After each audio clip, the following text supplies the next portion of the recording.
Қағаз, баспа білдегі немесе үмметтің құлдырауы. Шейх Ясир Қади.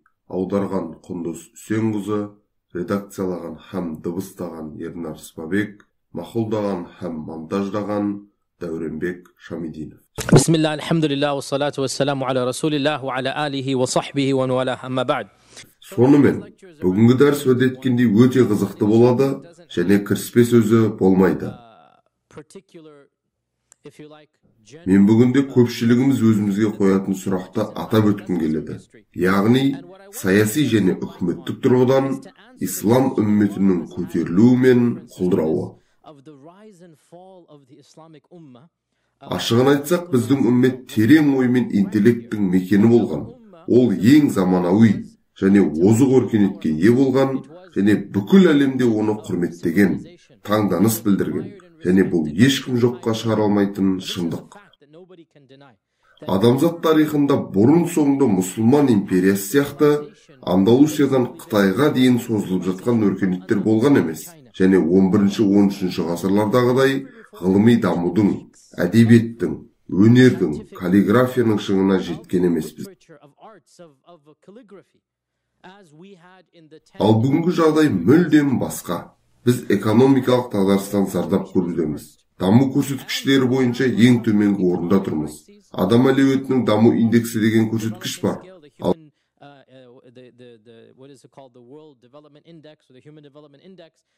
Алғашқы 50 елдің ішінде 2-3 мұсылман елі бар, оның өзі 40-шы орынға жетпейді.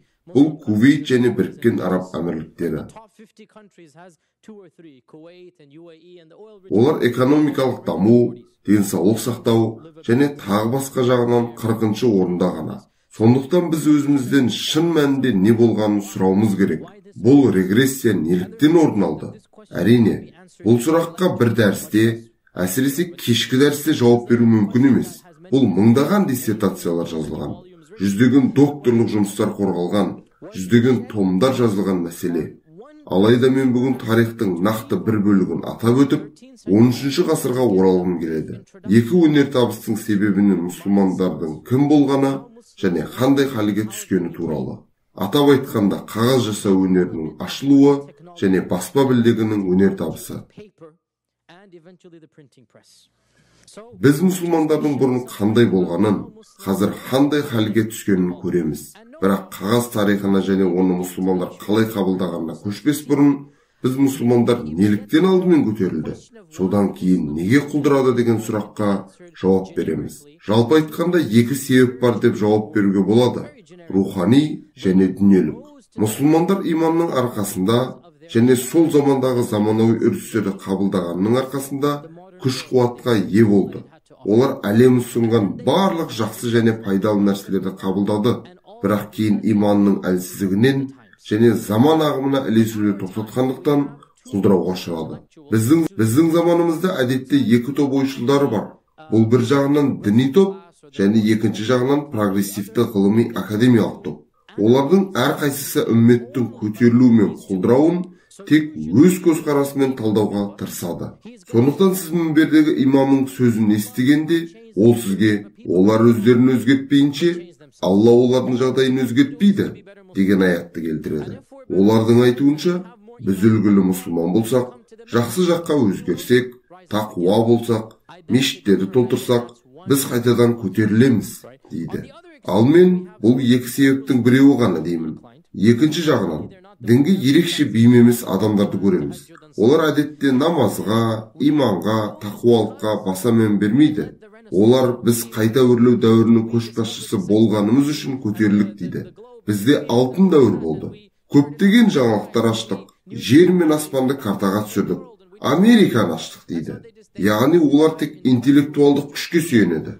Барлық мәдениеттер араласып, ғылыми жетістіктер шарықтау шегіне жеткен Андалусия олар үшін алтын дәуір.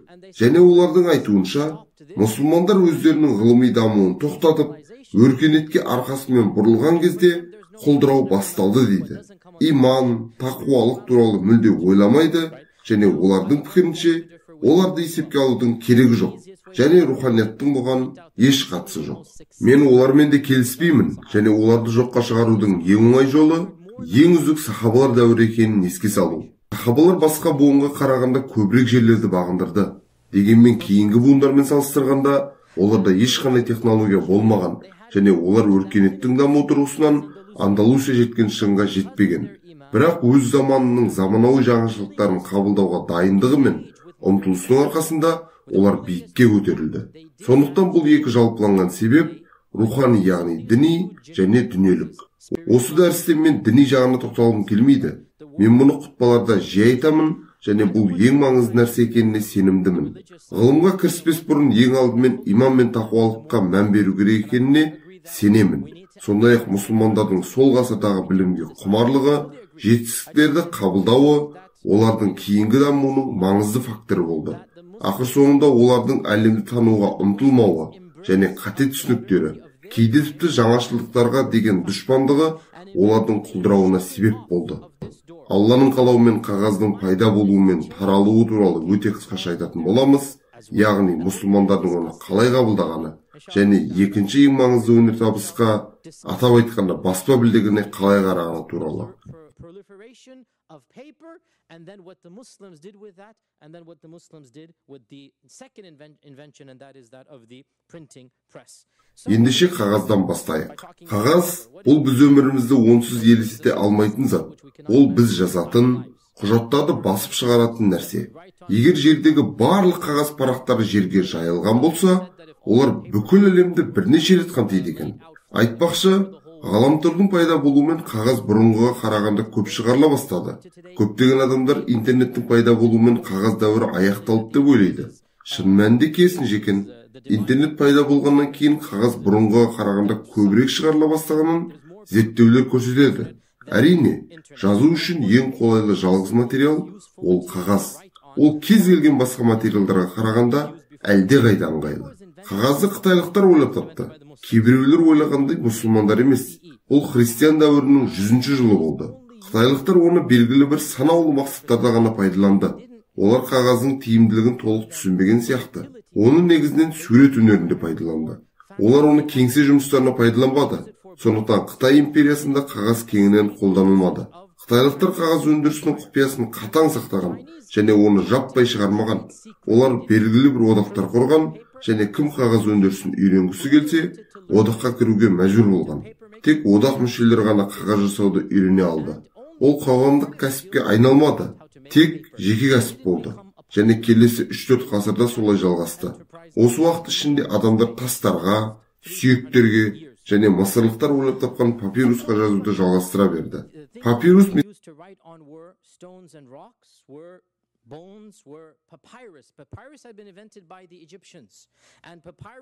Папирус Месопотамияда кеңінен таралған. Алайда Арабияда Құран түскен кезде папирусты алу өте қиын болды. Мұсылмандар пальма жапырақтарын пайдаланған. Содан папирусқа ұқсас материалдар жасаған. Ол мысырлық сияқты сапалы болмаса да жазу үшін пайдаланылған. Сондай-ақ олар үлкен жалпақ түйе сүйектерін пайдаланған және түйе терісін қолданған.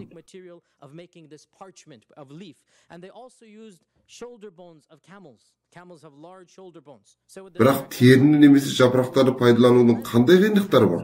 Кім айта алады?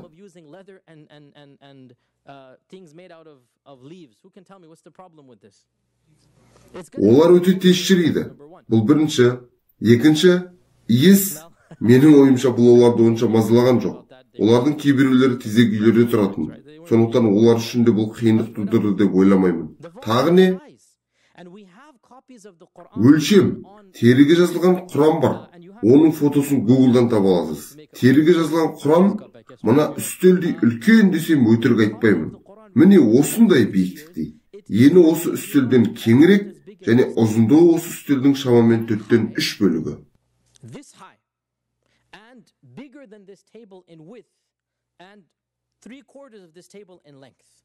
Бұл хижра бойынша 60-70 жылдары Мысырда жасалған Құран. Бұл тұтас теріге жазылған. Елестете аласыз ба? Әр парақ теріден тұрса, ол қаншалықты үлкен болады? Сондықтан мұндай Құранды оқу ыңғайлы деп айтуға болмайды. Абу Бәкір кезінде Құран түйе терісіне жазылған. Сол Құранның ені 1 метр болатын шығар деп елестете аламыз. Оның ұзындығы кем дегенде 1,5 метр. Яғни Ол көлемді тереге жазылған Құран еді. Бұл көшірмелердің ешқайсысы бізге дейін жеткен жоқ. Өйткені олар уақыт өте шіріп кеткен. Бізде хижраның алғашқы 50 жылындағы Құранның толық көшірмелері қалмаған. Тек бірең-сараң кейбір үзінділер ғана бар. Дәлірек айтсақ, хижраның алғашқы 50-60 жылдарында жазылған толық Құран жоқ. Қолымыздағы жалғыз Құран хижраның 70 жылына тиесілі. But we hardly have a complete Quran. In fact, to be academically honest, we don't have a complete Quran that's written down in the first 60 years of the Hijrah. The first Quran is around 70-80 that we have in our hands. Why? Because неге? Өйткені тереге жазылған нәрсе ертеме кешпей шірейді. Қағазда бәрі басқаша, ол шірімейді. Қағаздың тағы бір маңызды сапасы, ол теріге қарағанда сияны әлдеқайда жақсы сіңіреді. Егер терідегі жазылғанды өшіргіңіз келсе, оны бірнеше сағатқа суға салып қою жеткілікті. Содан кейін кептіріп, сіз бұл теріні қайта пайдалана аласыз.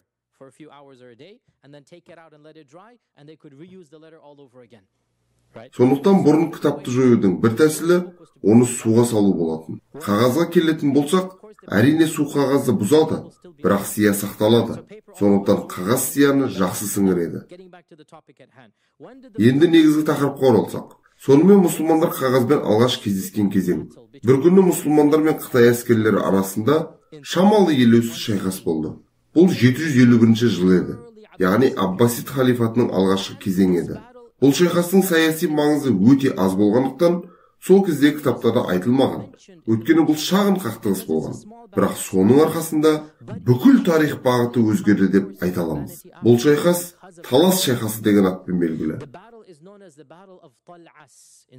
Ол 751 жылы қазіргі Қырғызстан аумағында болған. Бұл шайқаста мұсылмандар Таң әулеті мемлекетінің шағын ауданын жаулап алды және көп әскерлерін тұтқынға алды.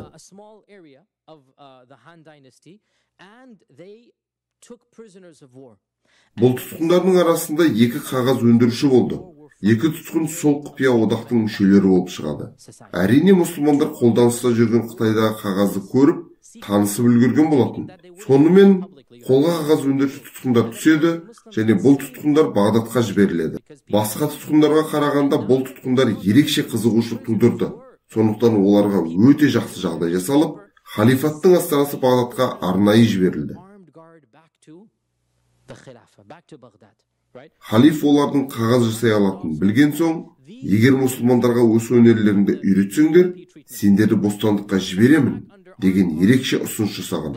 Бұл жерде біз мұсылмандардың кәпірлерден білім алып, содан кейін оны қолдануға дайын болғандығын көре аламыз. Бұл халиф тура өзінен 100 жыл бұрын өмір сүрген пайғамбарымыз саллаллаху алейхи уассалам сияқты білімнің маңыздылығын түсінген. Естеріңізде ме? Бәдір шайқасынан кейін мұсылмандар оқу мен жазуды білетін адамдарды тұтқынға алады. Ал пайғамбарымыз саллаллаху алейхи уассалам бұл тұтқындармен не істеді? Пайғамбарымыз саллаллаху алейхи уассалам осы тұтқындардың барлығы үшін құн орнына 10 балаға оқу мен жазуды үйретуді ұсынды. Бұл бәріне белгілі факт. Ол тұтқындарға сіздер оқу мен жазуды меңгергенсіздер деп айтты. Ал ол кезде бұндай жағдай өте сирек болатынын білеміз. Бұл ақшадан әлдеқайда маңызды. Сондықтан балаларды оқу мен жазуға үйретіңіздер, одан соң тағы әрқайсыңыз 10 балаға үйретіңіздер. Және сіздер еркіндікте боласыздар деген. Бұл пайғамбардың саллаллаху алейхи уассаламның істегені. Содан кейін бір ғасыр өткен соң халиф те тура солай істеді. Ақыр соңында ақырындап, бірақ дұрыс мақсатта бұл қағаз Бағдатта таралды. Содан кейін ол Самарқандта папирусты және сол кезде қолданылған басқа материалдарды ығыстыра бастады. Айтпақшы, бізде папирусқа жазылған көне манускриптер мүлде сақталмаған. Өйткені папирус судың әсерімен еріп кетеді. Бізде папирусқа жазылған имам Мәликтің Әл-Муаттасы мен Ибн Хишамның сирасының үзіндісі бар. Бұлар Париж және Лондонда сақталған, бірақ тек бөлек үзінділері ғана бар. Дегенмен бізде папирусқа жазылған толық көне кітап жоқ. Өйткені папирус ұзақ уақыт сақталмайды. Қағаздың пайда болуымен әрине жағдай түбегейлі өзгерді. Сондықтан 754-775 жылдар аралығында билік құрған ерте Аббасид халифаларының бірі Әл-Мансур тұсында, оның бұйрығы бойынша бүкіл бюрократиялық жүйе папирустан қағазға көшірілді. Осы кезден бастап барлық мемлекеттік және сауда істері үшін қағаз қолданыла бастады. Енді барлық құжаттар қағаздарда жазылды. Нәтижесінде шамамен 770 жылы барлық ислам елдері іскерлік және үкіметтік хат алмасу үшін қағазды пайдалана бастады. Оның ішіне жер салығы мен зекет есептеуде кіреді. Барлық мемлекеттік істерде қағаз папирусты алмастырды. Мұсылмандарда өздерінің қағазын шығару қажеттілігі туындады. Осы мақсатта қағаз өндіретін зауыттар салынды. Біріншісі Самарқандта, екіншісі Бағдадта салынды.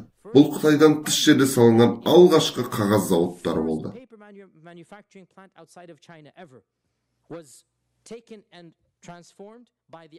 Харун ар-Рашид сол кезде қағазды қолдануды дәріптегендердің бірі болған деседі. Сол замандарда ол қағат деп аталды.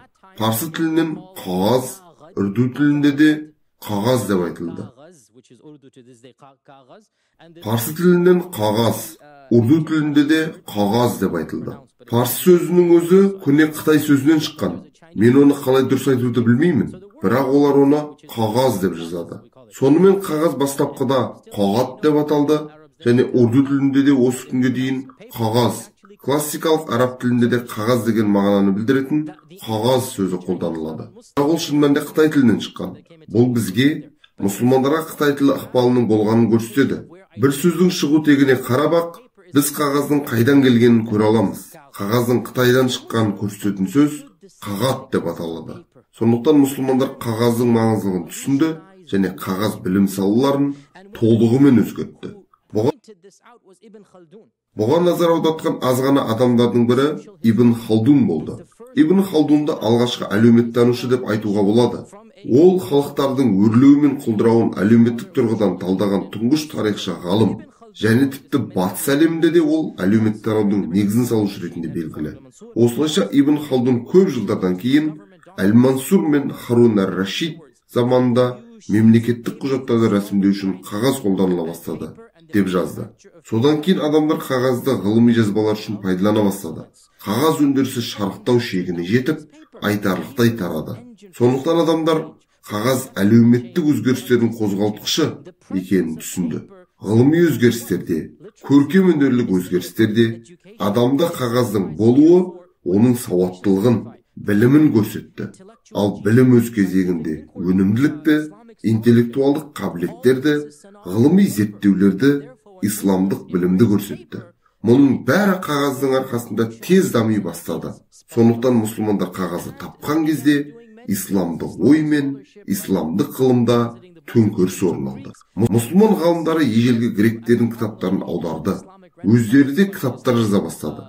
Және бұл бәріміз білетіндей, ислам әлемінде ғылымның барлық түрлері өркендеген исламның алтын дәуіріне әкелді. Айта кету керек, ол кезде қағазды шығаратын адамдарға байланысты көптеген түрлері болған.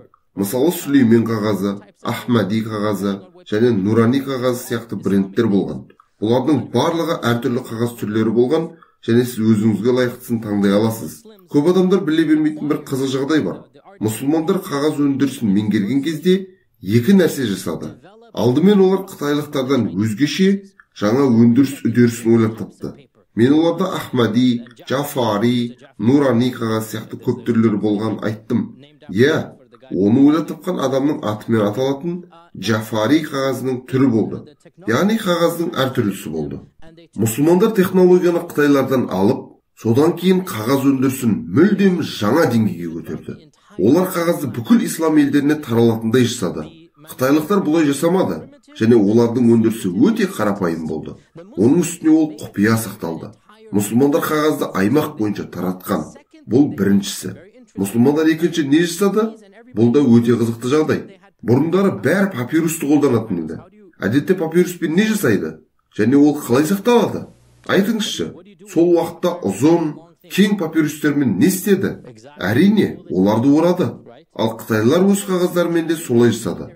Папирус автоматты түрде оралатындықтан, олар оны қағазды да папирус сияқты орап, қораптарға салады. Бірақ мұсылмандар қағазды өте көп шығарып, және кітап жаза бастағанда, олар қағаз парақтарын бір жерге жинай бастады. бүйірінен парақтарды бекітіп, байлап қоятын болған. Бұрын соңды қағазды бүйірінен бекіткен емес. Олар қағаз парақтарын бір-біріне тіге бастады. Бірге жиналған қағаздарды қалай атады? Яғни, бұл бір-біріне байланыстырылған қағаздар жинағы.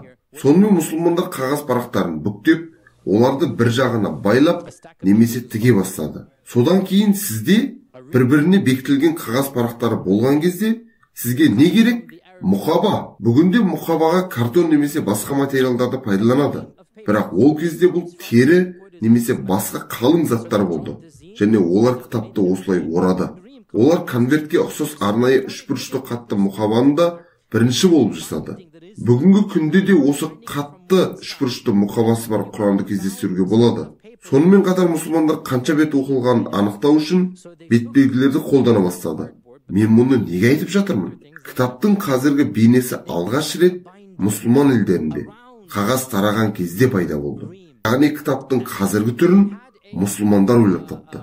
Оның үстіне олар бұл парақтарды тігіп, қатты мұқабаға орап, мұқаба сыртына және бүйірдегі мұқабасына кітап бекіткішімен бірге кітаптың атын жаза бастады.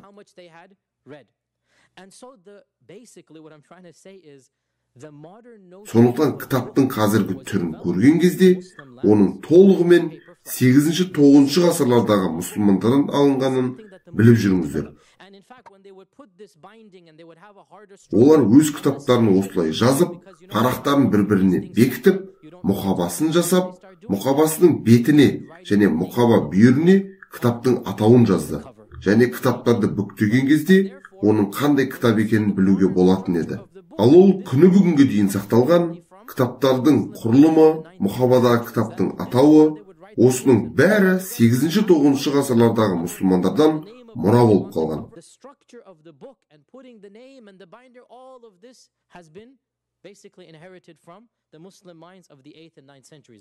Сол кездегі мұсылмандардың ойлау қабілетін елестетіп көріңізші. Олар ашкөздікпен жаңа нәрселерді қабылдап, өзгерістерге дайын болды. Олар басқалардың технологиясын қабылдады, оларды жетілдірді, және солардың әсерімен әлемді өзгертті. Батыс әлемі ол кезде қағаздың не екенді білмейтін еді. Біз ол жақта қараңғылық заманының билеп тұрғандығын білеміз. Олар ол кезде тіпті оқуды да, жазуды да білмеді. Мұсылмандар болса ол кезде дамудың шыңына жетті. Ол ислам әлемінде ғылыми төңкеріс басталған уақыт еді. Гректердің шығармалары аударылған кезде химияда, физикада, биологияда, медицинада үлкен ғылыми жаңалықтар ашылды. Мұның барлығы бір уақытта болды. Мен айтқанымдай, бұл жерде қағаз үлкен рөл атқарды. Өйткені қағазсыз бүкіл мұсылман жерлеріне таралған кітаптардың бірде-бірі шықпаған болар еді. Сонымен түптің түбінде қағаз батыс әлеміне де келді. Ол 2-3 түрлі әдістермен таныстырылды.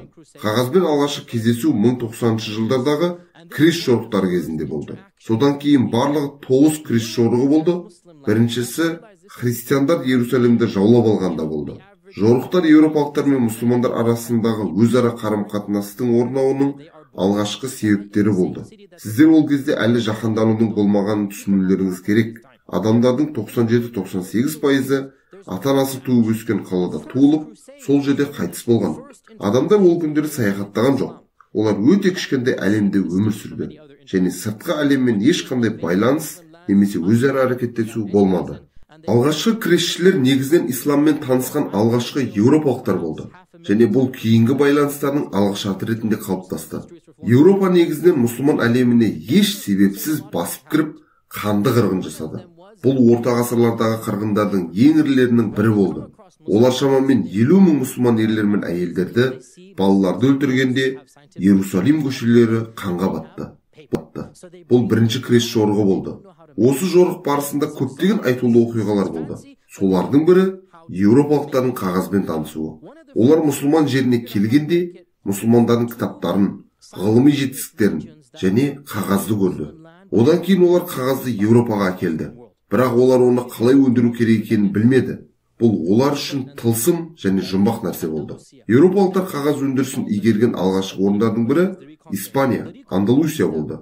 Реконкиста 1086 жылы басталды, және бұл уақыт кресшілер қозғалысының басталуына өте жақын. Реконкиста Андалусияның солтүстік аймақтарында Таллида қаласында және басқа қалаларда басталды. Кейбір мұсылман жерлерін басып алып, олар мұсылмандардың технологиялық жетістіктерін өздеріне алды. Сондықтан Еуропадағы алғашқы зауыттың Андалусияның солтүстігінде Талет маңындағы Ятиба деп аталатын қалада ашылуы кездейсоқ емес. Ол Мурсия қаласының жанында орналасқан. Ол шамамен 1151 жылы болған. Сонымен христиан әлеміндегі алғашқы қағаз фабрикасы испан әскерлерінің көмегімен пайда болды.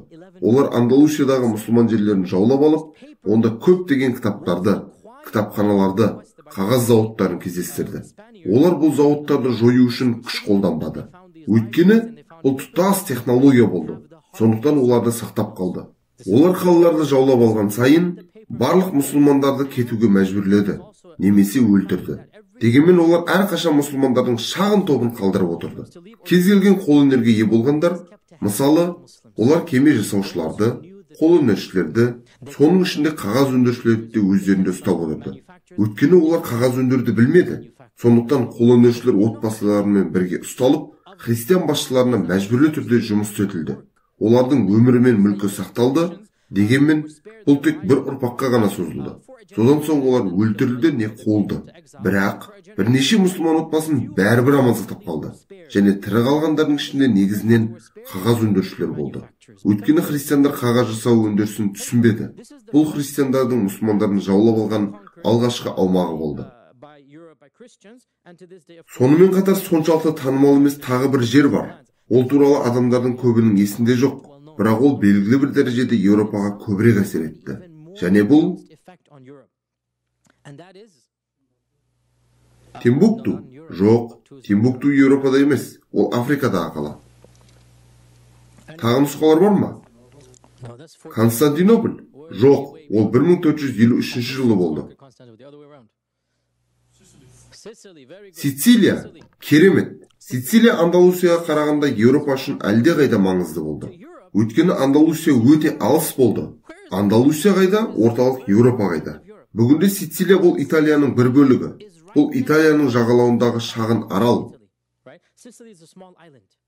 Әрине Сицилия мен Италия өте тығыз байланысты. Бір тіл, бір мәдениет. Сондықтан біздің заманымызда бұл бір саяси құрылым болып табылады.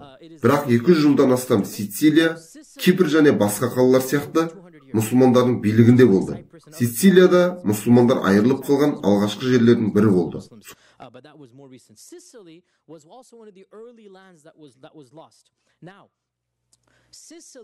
Сонымен Сицилия қайта өрлеу дәуіріне еуропалық ренессансқа әлде қайда көп ықпал етті. Сондай-ақ орта ғасырлық еуропалық ойлау жүйесіне де үлкен әсерін тигізді.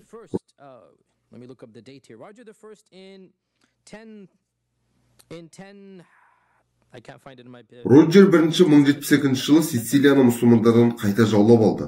Сонымен қатар Роджер бірінші испандық әріптестеріне қарағанда адамгершілігі бар және жанашыр жан болды. Оның үстіне арабша сөйледі және көптеген ақсүйектерді тірі қалдырды. Роджер бірінші қайта өрлеуге тікелей әсер еткен көптеген өзгерістер енгізді. Олардың арасында еуропалықтарға қағазды енгізу де болды. Сондықтан қағаз батыс әлеміне кіріс жолақтарын есептемегенде екі жерден, бірінші Андалусия, екінші Сицилиядан келді.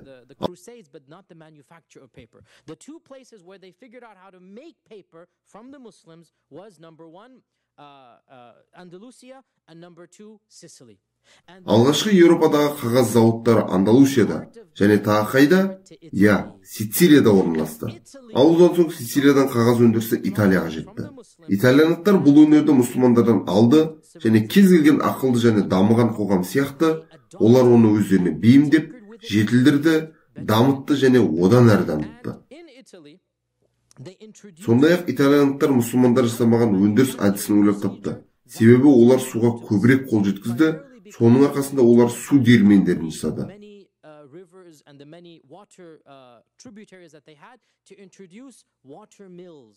Мұсылмандарда мұндай жағдай болмады. Ал мұсылман елдерінде, әсіресе Арабияда өзен аз болған. Еуропалықтар өз жерлерінен ағып жатқан көптеген өзендерді пайдаланды және нәтижесінде олар қағаз парақтарын қаттырақ басуға мүмкіндік беретін жаңа технология ойлап тапты. Осылайша жақсырақ және жұқа қағаз шығарды және баяу, бірақ дұрыс бағытта еуропалықтар мұсылмандарға қарағанда берік, төзімді және жоғары сапалы қағаз жасай бастады. slowly but surely the Europeans began to make. Көріп тұрсыздар ма? Жағдай өзгерді. Қағаз тек мұсылман елдерінде өндірілген кездер болды. Әлемнің қалған бөлігі үшін ол бұрын үш ұйықтаса түске кірмеген нәрсе еді. 7-ші, 8-ші, 9-ші ғасырда Қытай қағазы туралы ешкім естіген жоқ.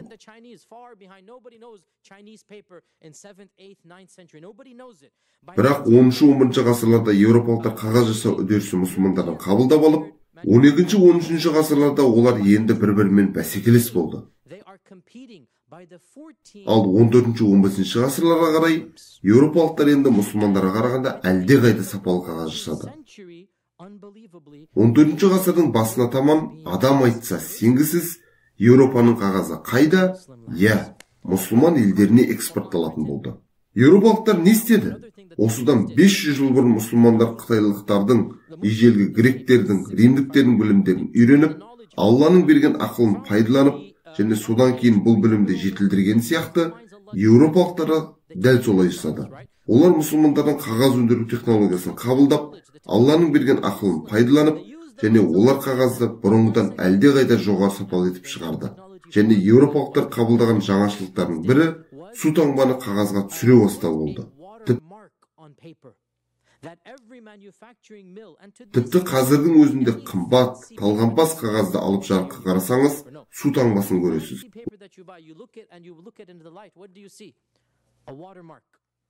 Осылайша 14-ші ғасырда Еуропада шығарылған кез келген қағазда су таңбасы болды.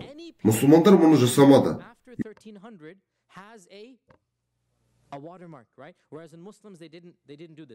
Еуропалықтардың неғұрлым жетілдірілген үдерісі, жетілдірілген жабдықтары, қуатты зауыттары болды.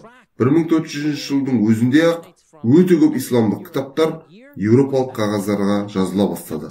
Мен бұл кітаптарды ел университетінде көрдім. Онда көптеген исламдық қолжазбалар жинақталған. Қолжазбаларды зерттеу сабағында профессор Муларды маған көрсетті. Егер қолжазбаны алып жарыққа қарасаңыз, қағаздың жасалған орны мен күнін көруге болады. 17-18 ғасырларда ендігі барлық жоғары сапалы қағаздар Еуропадан келді. Және нәтижесінде мұсылман әлеміндегі қағаз өндірісі құлдырады.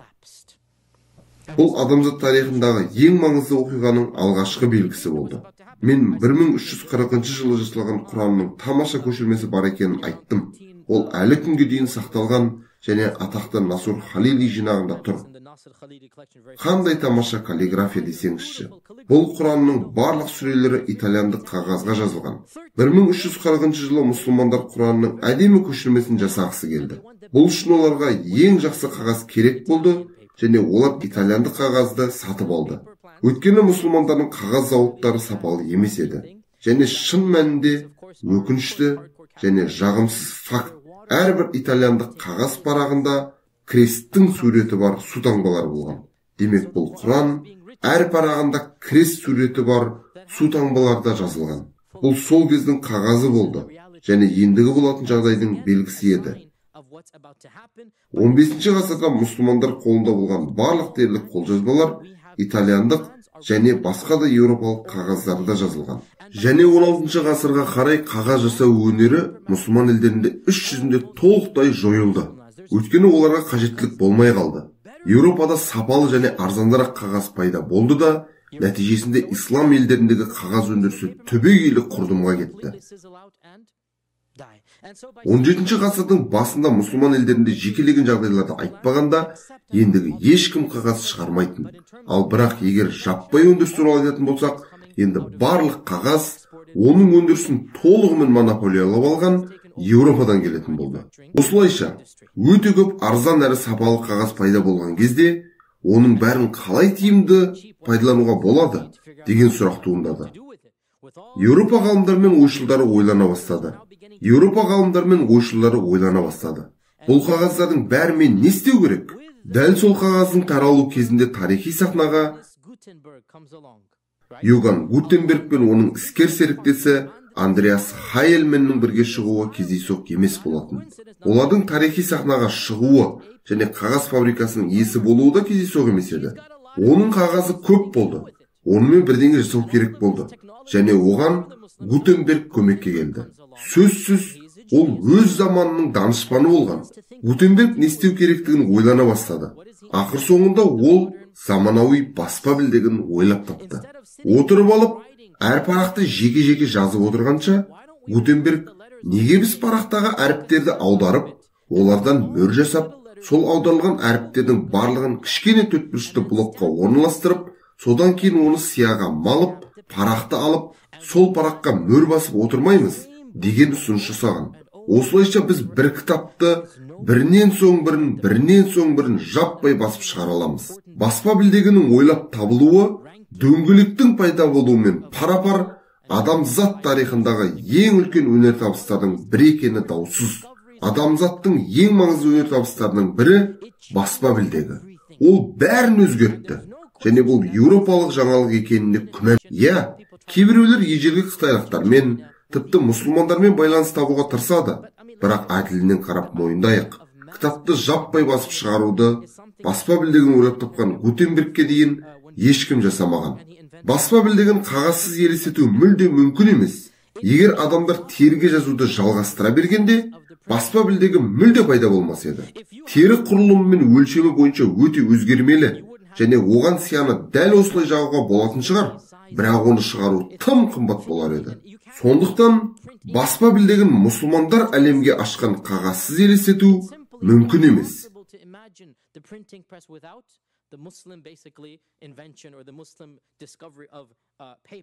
Осылайша бірнеше онжылдықтар ішінде Гутенбергтің баспа білдектері бүкіл Еуропаға тарады. 15 ғасырдың аяғына қарай еуропалық 300 қалада баспа білдектері болды.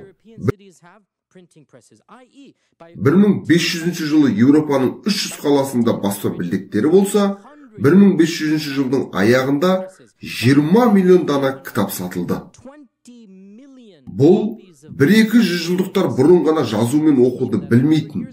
Католиктік шіркеу сіздің қолыңыздан ғылыми кітап тауып алса, сізді өлім жазасына кесетін өркениетте болды. Сіздер бәріңіз ол уақыттар туралы білесіздер. Бірақ баспа білдегінің пайда болуымен бәрі өзгерді. Сіз этика, философия бойынша ғылыми кітаптарды таратқанда не болады? Оларды жаппай шығарып, 20, 30, 50 мың данамен таратқанда не болады? Әлбетте халық барған сайын білімді, сауатты бола түседі. Барған сайын білім құмар, ақылды адамдар пайда болады. Шамамен 1520 жылы Ньютон пайда болды, және жаңа ғылыми еңбек жазды.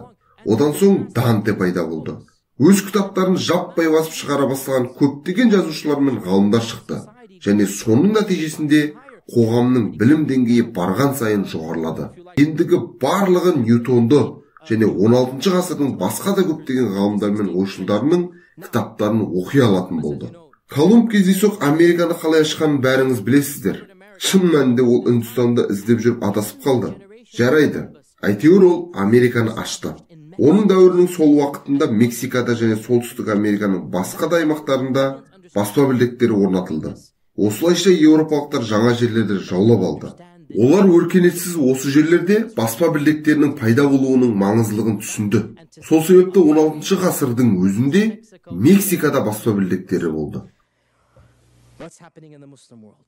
Ал сол кезде мұсылман әлемінде не болып жатты? Құлдырау басталып та кеткен болатын. Дегенмен, мұсылман әлемінде орын алған біртіндеп сананың құлдырауы сол кезде басталды. Баспа білдегінің 1436 жылы ашылған ұмытпаңыздар. Ол ендігі Мексикаға дейін жетіп, және бүкіл Еуропада түгелмен орныққан болатын. Тек 20 жылдан кейін ғана мұсылмандар бұл өнертабыс туралы біле бастады. Бірақ біз қазір заманның өзгергенін көріп отырмыз. Ендігі мұсылмандардың ойлау жүйесі адам сенгісіз өзгеріп кетті. Сондықтан мұсылмандар баспа білдегімен алғаш кездескен кезде, ең алдымен олар не істеді? Оған тыйым салды.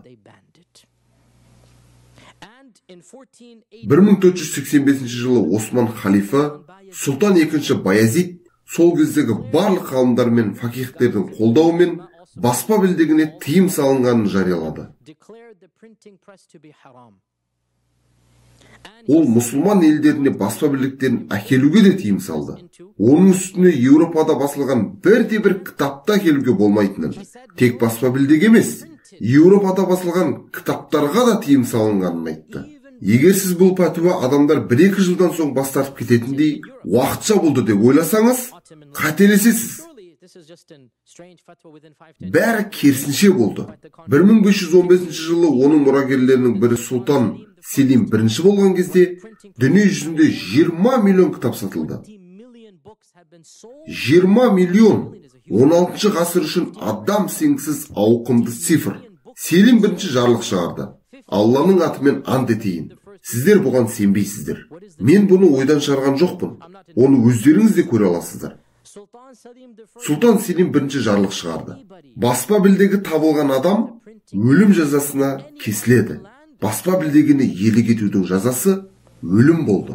Басылып шыққан кітапқа иелік еткенге айыппұл салса ғана жетер еді. Шын мәнінде баспа білдегіні ие болу харам ғана емес, ол діннен шығып кетумен теңдей болды. Адамдарды дәл солай кісі өлтіргені, зорлағаны, немесе тонағаны үшін өлім жазасына кесуге болатын. Ойлау жүйесінің өзгергеніне назар аударыңыздар. Баспа білдегі күпірлік деп саналды. Онымен жұмыс жасауға мүлде болмайтын еді. Ақыры 1492 жылы не болды? Андалусиядағы соңғы мұсылман қаласы Гранада құлады. Еврейлердің үлкен легі мұсылман жерлеріне ағылды. Еврейлер сұлтанға петиция жібере бастады. Олар сұлтанға: Андалусияда баспа білдектеріміз бар еді. Бізге осында да баспа білдегін ұстауға рұқсат бер, деді. Сұлтан: мен тек өз тілдеріңде және өз халықтарың үшін ғана кітап басып шығаруларыңа рұқсат етемін. Бірақ оны мұсылмандарға сатпаңдар, деді. Осылайша ол әуелі еврейлерді, содан кейін өз ізбасарларын оқыту үшін қолданған христиандар да өздерінің жеке баспа білдектеріне ие болды. Сондықтан Осман империясында ең білімді бюрократиялық топтың еврейлер мен христиандар болғаны кездейсоқ. Дәрігерлер мен инженерлер де негізінен еврейлер мен христиандар болды. Терапевттер әрқашан дерлік христиандар болды. Бұл 500 жыл бұрын Ибн Сина медицина саласында новатор болды. Содан бері көп нәрсе өзгерді. Араб тіліндегі алғашқы кітап, алғашқы басылған Құран мұсылман елінен тыс жерде басылды. Алғашқы Құран мұсылман еместер тарапынан және кәпірлер үшін басылды. Мұсылмандар баспа білдегін қолданудан бас тартқандықтан Құран алғаш рет 1537 жылы Италияның Венеция қаласында басылды. Тағы да Италия. Айтпақшы, Италия негізінен мұсылмандықтың ықпалына байланысты қайта өрлеу дәуірінің бесігі болып табылады. Батыс әдебиетінен хабар бар адамдар үшін 1320 жылдардағы қайта өрлеу дәуірін шынымен жандандырған Дантенің Құдай комедиясы негізінен Әл-Исра уәл Мираж тарихынан алынған.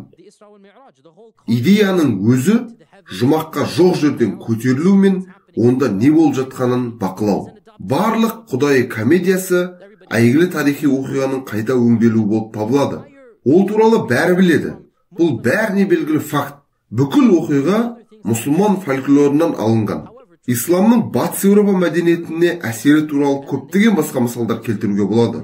Осылайша олар мұсылмандардан жақсы, құнды нәрселерді қабылдап, олардың гүлденуіне мүмкіндік берді. Сондықтан қайта өрлеу тек мұсылмандардың арқасында пайда болды деп айту әділетсіздік. Олар оны жандандырды деген дұрыс.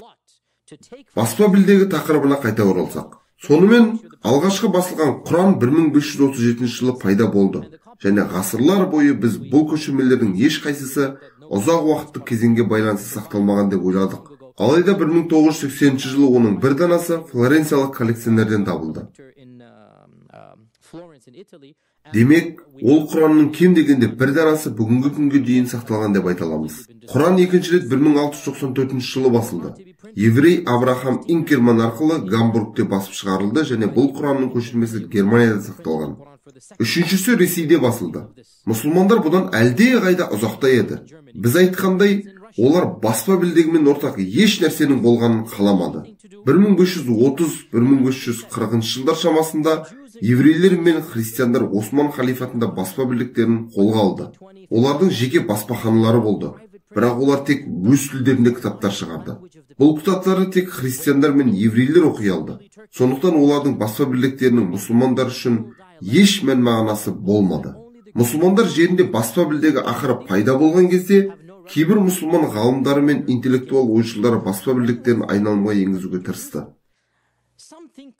Баспа білдігін жақтаған ғұлама зиялылар әрқашан болған, олардың ішінде ең танымалы исламды қабылдаған венгрлік ғалым еді. Оны Ибрахим Мутаффариқа деп атады.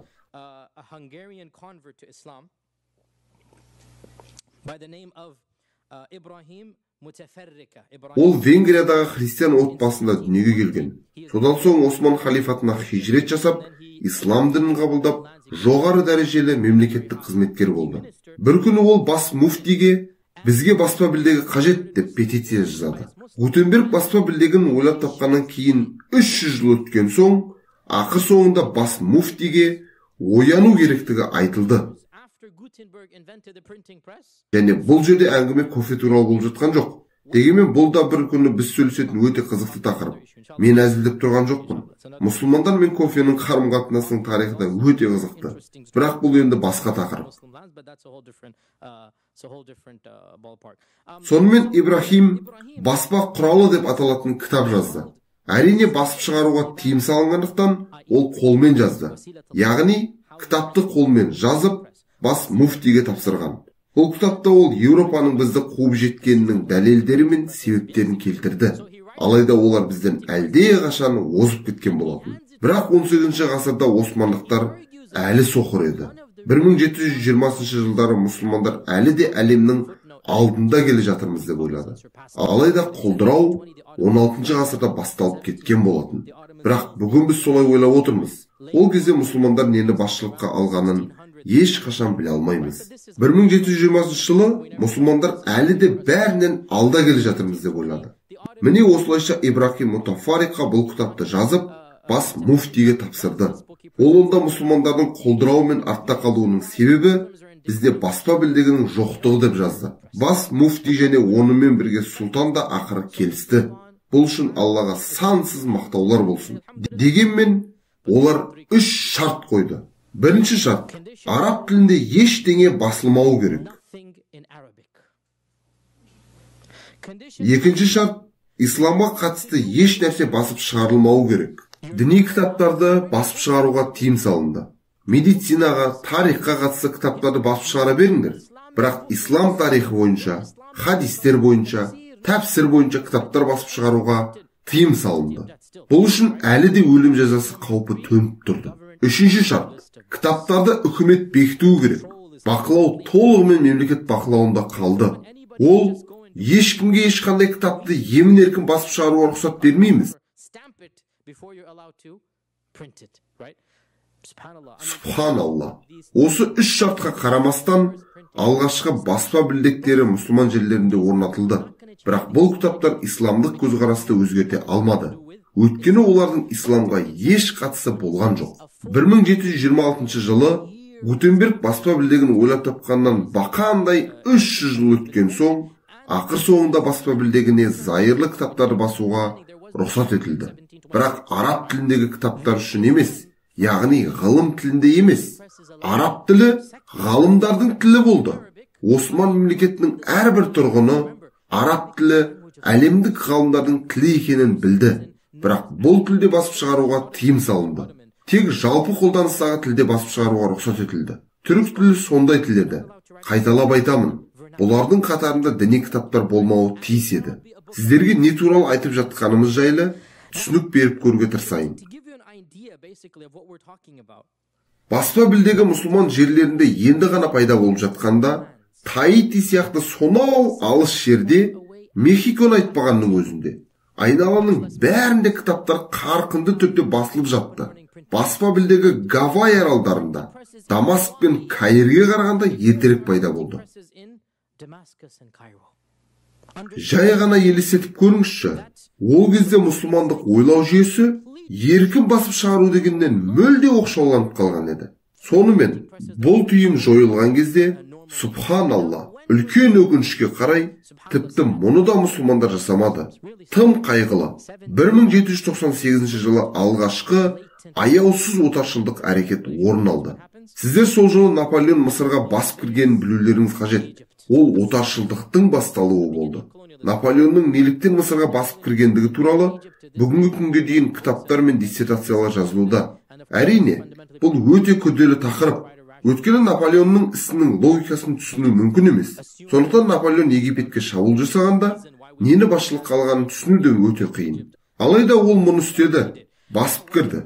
Дегенмен Наполеон Мысырға басып кірген кезде бұл мұсылман әлемінің модернизациясының бастамасы болды. Бұл өте қызықты кезең еді. Наполеон Мысырға басып кірген кезде мәмлүктер әулеті әлі де билік құрып тұрған болатын. Мәмлүктер әулеті 700 жыл өмір сүрді. Бұл сол баяғы моңғолдарды талқандаған мәмлүктер еді. Олар әлі де өздерінің жабық әлемінде өмір сүріп жатты.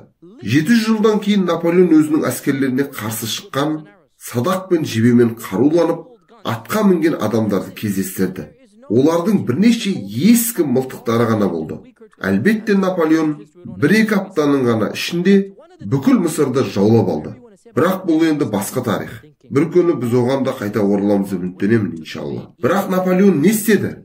Мысыр жағалауына келген әрбір кемеде баспа білдегі болды. Елестетіңізші, сіз бір елге басып кіресіз, және өзіңізбен бірге баспа білдегін ала барасыз. Сондықтан ол Мысырды жаулап алған кезде, оның баспа білдектері Мысыр жеріне орнатылды. Мұсылман әлеміндегі алғашқы еркін баспа сонда пайда болды. Дәл сол жерде Наполеонның бұйрығымен алғашқы баспахана құрылды. Бұл жүректі ауыртатын жағдай емес пе? Бірақ ақиқаты солай.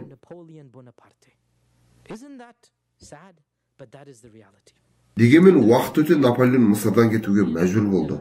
Аумақты жаулап алу оңай, бірақ оны ұстап қалу өте қиын. Өйткені жергілікті тұрғындар сізді жерлерінен көргісі келмейді. Бұл басқа ислам жерлеріне де қатысты. Сіз Ауғанстанды жаулап аласыз. Ары қарай не болады? Осылайша мысырлықтар көтеріліске шықты да, Наполеон Мысырдан жасырын кетуге мәжбүр болды. Бірақ кетіп бара жатқанда ол баспа білдектерін сол жерде қалдырды. Мысырдың бүкіл араб мұсылман әлемінің ізашарына айналуының басты себептерінің бірі, және бұл кездейсоқ емес, сонда баспа білдегінің қалып қоюы болды.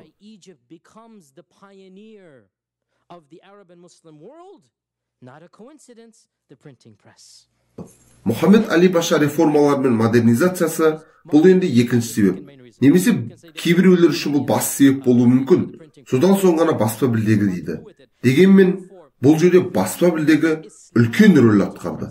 Сондықтан ең алғашқы исламдық баспа білдегі шамамен 1817 жылы орнатылды, және оның атауы қандай?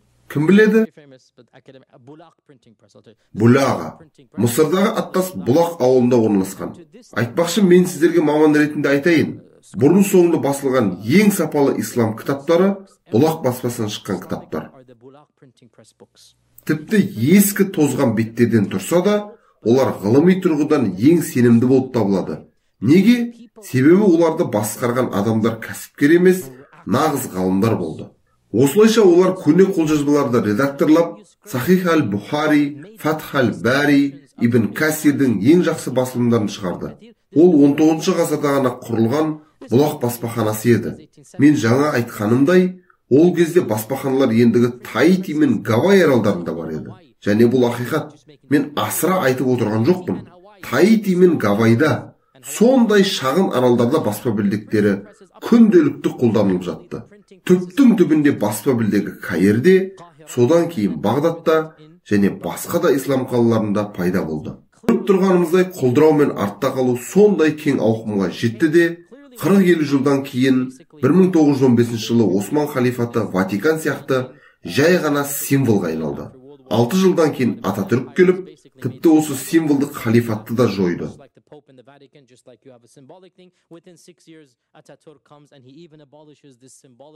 Бұлардың ешқайсысы кездейсоқ болған жоқ.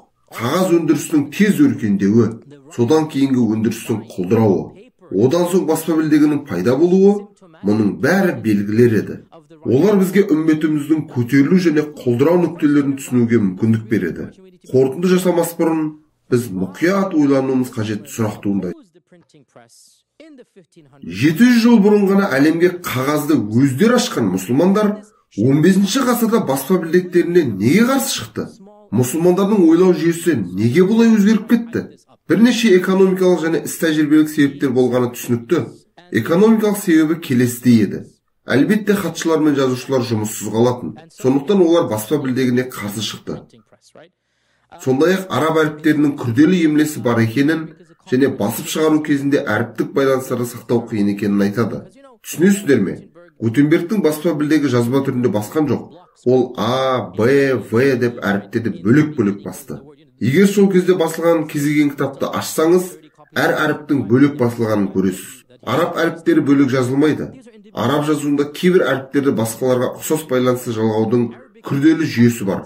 Түптің түбінде араб баспа білдегі 19 ғасырда ойлап табылған кезде онда шамамен 700 таңба болғандығын айтады.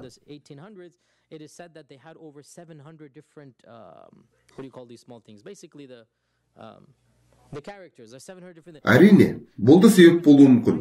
Дегенмен, бұл да басты себеп емес.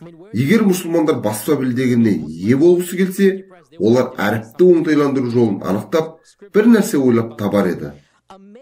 Баспа білдегіне тиым салынудың ең басты себебі ол кәпірлердің технологиясы болып саналды.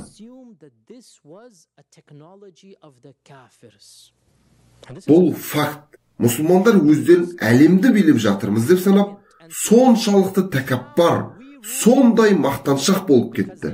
Оларға басқа жерден өнертабыс келген кезде, олар жоқ, бұл жақсы өнертабыс болуы мүмкін емес деді.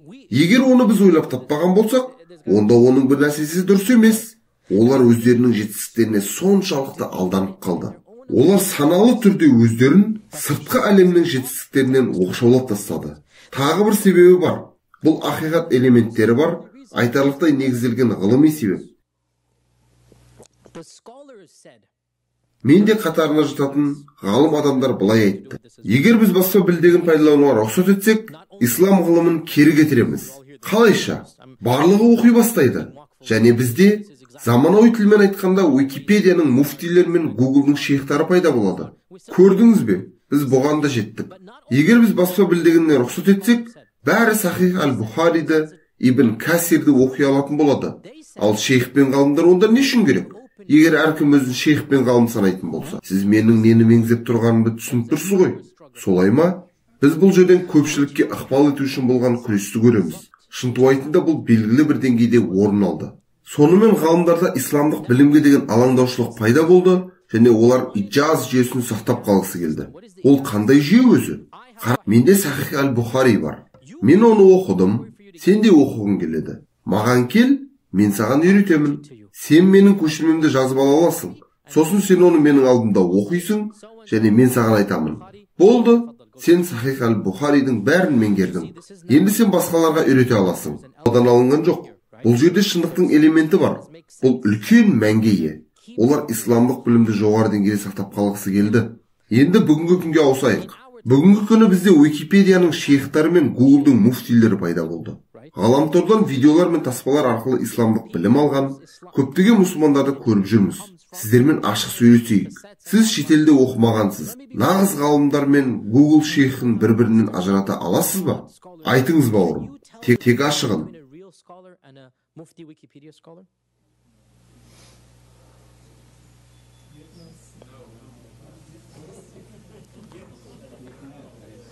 Dr. Bashar, what do you say?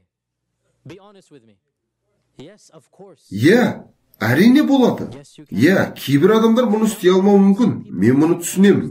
Бірақ ең кем дегенде базалық білімі бар адамдар мінез құлықты парасатты түрде бақылау арқылы өзін ғалым санайтын адам мен шынайы ғалым адамды бірден ажырата алады.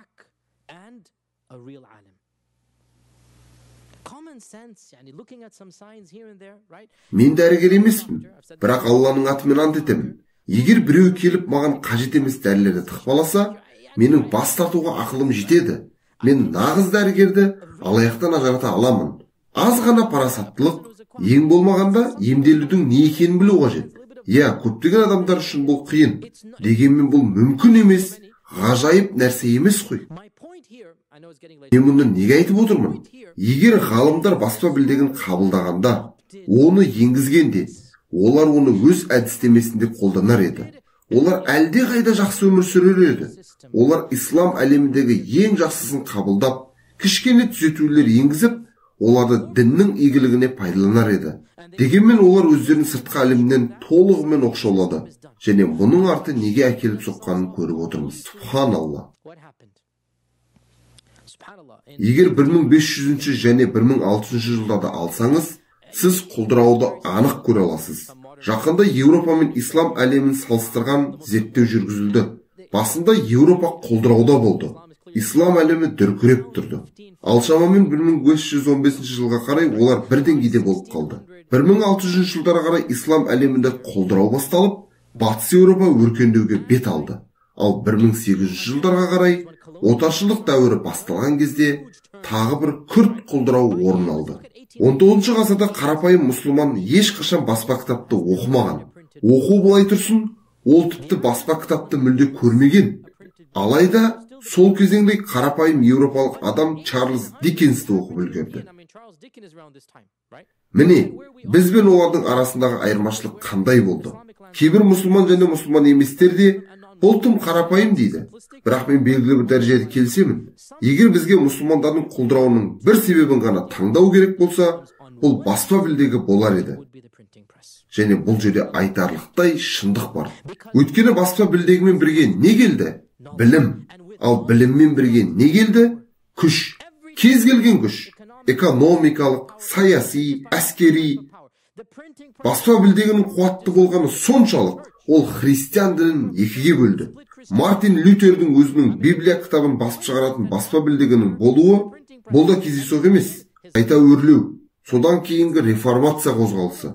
Олар ағарту дәуірін қалыптастырған екі негізгі оқиға және екеуі де баспа білдегімен байланысты болды. Осылайша баспа білдегімен бірге күш пен билік келді. Және бұл күш көне Еуропаның іргетасын шайқалтып, оны қазір көріп отырғанымыздай мүлде жаңа әлемге айналдырды. Біз мұсылмандар өзімізді әлемнің қалған бөлігінен оқшауладық және осы себепті бүгінгі халге түстік. Әрине бұл себептердің бірі ғана. Сонымен қатар рухани себептері де бар. Және бұл дәрістің мақсаты сіздерге бір ғана мысал келтіру болды. Яғни қағаз бен баспа білдегі тарихын айту. Біз олардың әлемнің дамуына қалай әсер еткенін білу үшін мен кейінірек келгендер үшін қайталаудамын. Мен бұл дәрісті мұсылман өркениетінің өркендеуі мен құлдырауының өзіндік себептері бар деп бастадым. Біріншісі рухани, оны жоққа шығаруға болмайды. Бұл өте маңызды. Иманның маңызы зор, өйткені имансыз баспа білдегі пайдасыз. Бірақ шынайы болайықшы, басқа себебі де бар ғой. Бұл дүние тіршілігі. Осы дүниені түсіну және өз дәстүрлерімізді сақтай отырып, заман ағымынан қалыс қалмау. Өкінішке қарай, мұсылмандар өздеріне деген тым қатты сенімдігінен бе, әлде басқа нәрсеге байланысты ма, заманауи әлемді қабылдаудан бас тартып, оның алдында өз өзіктерін қымтап алды. Және біз осы күнге дейін содан зардап шегіп келеміз. Біз әлі де заманауи әлемді өз деңгейінде толық қабылдаған жоқпыз. Мен осы сөзімді біз меңгерген ең басты сабаққа сілтеме жасау арқылы аяқтағым келеді. Бірақ бұдан бұрын сахабалар мен табииндердің дүниелік білім жағынан алдыңғы қатарда болмағанын еске сала кетейін. Мені қате түсінбеңіздер. Иманға келетін болсақ, олар ең шыңында болды. Олар біздің үмметіміздің ең үздік адамдары. Дегенмен мен сәулет өнері, әдебиет сияқты дүниелік ғылымдарды айтып отырмын. Сахабалар мен табииндердің мақсаттары басқаша болды. Бірақ ең бастысы, олар пайдалы білімді меңгеруге дайын болды. Олар қайдан келсе де, Омар ибн әл-Хаттаб, Алла оған разы болсын, және басқалары, олар жаңа жерлерді жаулап алған кезде кейбір жергілікті тәжірибелерді еш қиындықсыз қабылдады. Сіздер білесіздер ме? Исламның алғашқы 50 жылында барлық мемлекеттік құжаттар жергілікті тілдерде жазылған. Ал кейде тіпті хатшылар мұсылман еместер болды. Өйткені сахабалар тұтас бір империяны басқару тәжірибесі жоқ екенін түсінді. Олардың Парсы мен Византияны жаулап алуға шамасы жетті. Бірақ бастапқыда миллиондаған шаршы шақырым кең аумақтарды басқаруды білмеді. Түсінесіздер ме? Сондықтан олар мұны ұғынды және осы өзгерістерге бейімделді. Амияттар мен Аббасидтер дәуіріндегі көптеген әйгілі мемлекет қайраткерлері мұсылман болған жоқ, және бұл оларға мәселе туындатпады. Өйткені олар мұсылмандар әлі білмейтін нәрселерді білетін еді. Тек Амияттар дәуірінде ғана араб тілі ресми тіл болды. Сол кезде алғашқы ислам валютасы пайда болды. Оған дейін сахабалар римдік және парсы ақшаларын тәкаппарланбай, сабырлы түрде пайдалана берді. Олар римдіктердің дінге қатысы жоқ басқа тәжірибелерін де қабылдады. Бұл пайдалы қызығушылық пен ақылдың кеңдігі еді. Мен осы жайлы айтып отырмын. Олар қағаз жайлы білді, оның қаншалықты тәжірибелік пайдасы барын түсінді және оны қолдана бастады. Және осының арқасында олар 1000 жыл бұрын әлемді өзгертті. Бірақ қандай да бір себептермен баспа білдегі пайда болған кезде мұсылмандар қандай жағдай болмасын жоқ деді. Өздерін әлемнен оқшаулады және біз әлі де осындай ойлау жүйесінен зардап шегіп келеміз. Бірақ Аллаға шүкір, уақыт өзгеріп жатыр. Мұсылмандардың ойы ашық бола бастады. Дегенмен бізде екі түрлі үрдіс қалыптасып жатыр. Біріншісі шектен шығу.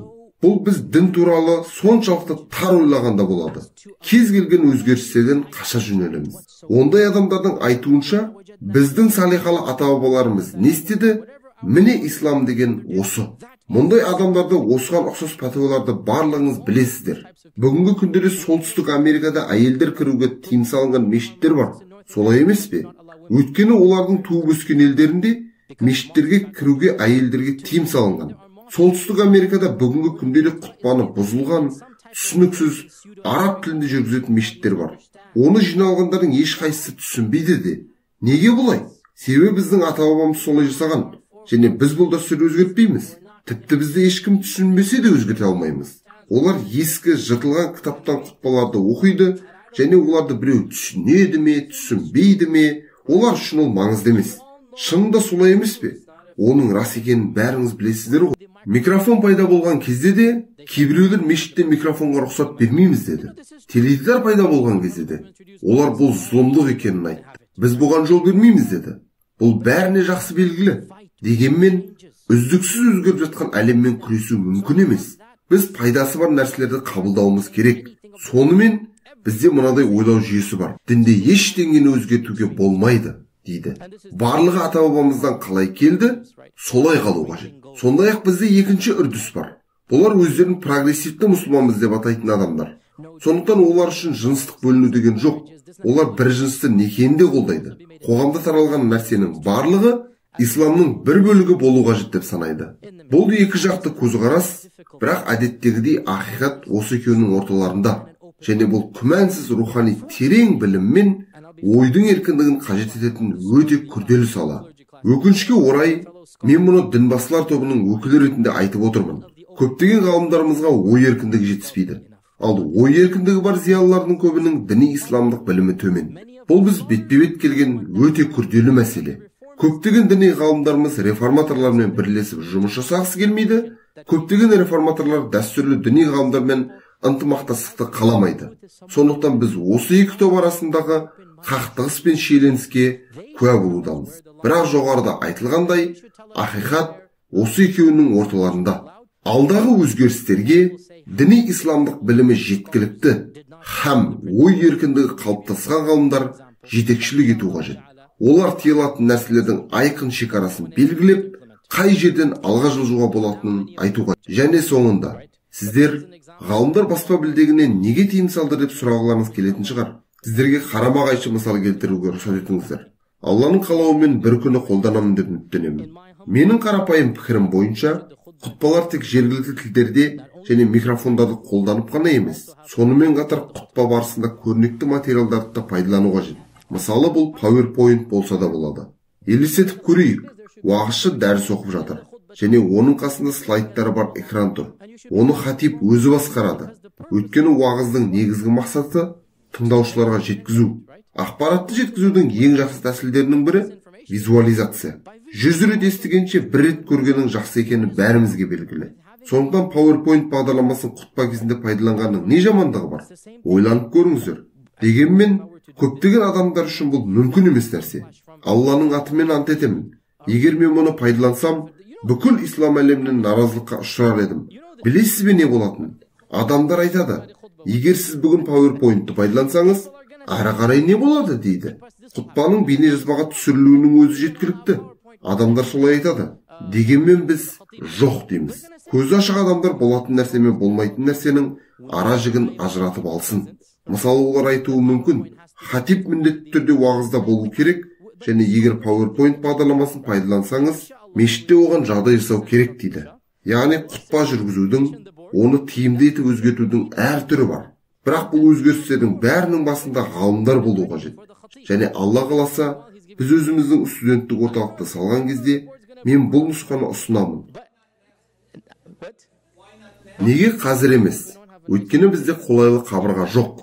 Сіздер оны түзетсеңіздер, мен петиция жазып, ойлау жүйені өзгертіп, заман ағымына ілесуге шақырған Ибрахим пашаның рөлінде боламын. Мұндай өзгерістерге келетін болсақ, мен сіздерге кепілдік бере аламын. Мұны түбінде бір адам жасайды. Біз болмасақ та, міндетті түрде бірінші болып жасайды. Бірақ дегенмен біз ғалымдардың рұқсатынсыз ешкімнің мұндай шараларға барғанын қаламаймыз. Ислам діні белгілеген барлық міндеттерді ескере отырып, өзгерістерге ғалымдардың өздері жетекшілік етуі қажет. Міне, мен сіздерге жеткізгім келген негізгі ой осы болған еді. Заманауи әлемде дін жөнінде әңгіме болғанда ашық болыңыздар. Бір жағынан дінбасылар деп аталатын жандардың, екінші жағынан интеллектуалдар мен прогрессивті адамдардың шектеулерін түсініңіздер. Алла тағала бұл дінді әр жерде, әр уақытта қолдануға жарамды етіп қойғанын ұғыныңыздар. Және Алла тағала кейбір өзгерістерге рұқсат береді. Егер Алла тағала бұл өзгерістерге жол бермеген болса, ислам ешқашан Аляскадан Қытайға дейін, Австралиядан солтүстік жарты шарға дейін тарамаған болар еді. Қағаз бен баспа білдегі тарихы туралы осы қысқаша дәріс мәселені біраз аша түсті деп үміттенемін. Бұл сіздердің көпшілігіңізге қабылдау қиын тақырып екенін мен түсінемін. Бірақ Алланың қалауымен біз мұсылмандарға білім беруді және үмметіміздің ең өзекті мәселелерін айтуды жалғастырамыз. Менің уақытым аяқталды. 2-3 сұраққа жауап беремін, сосын түнгі намазды оқимыз иншалла.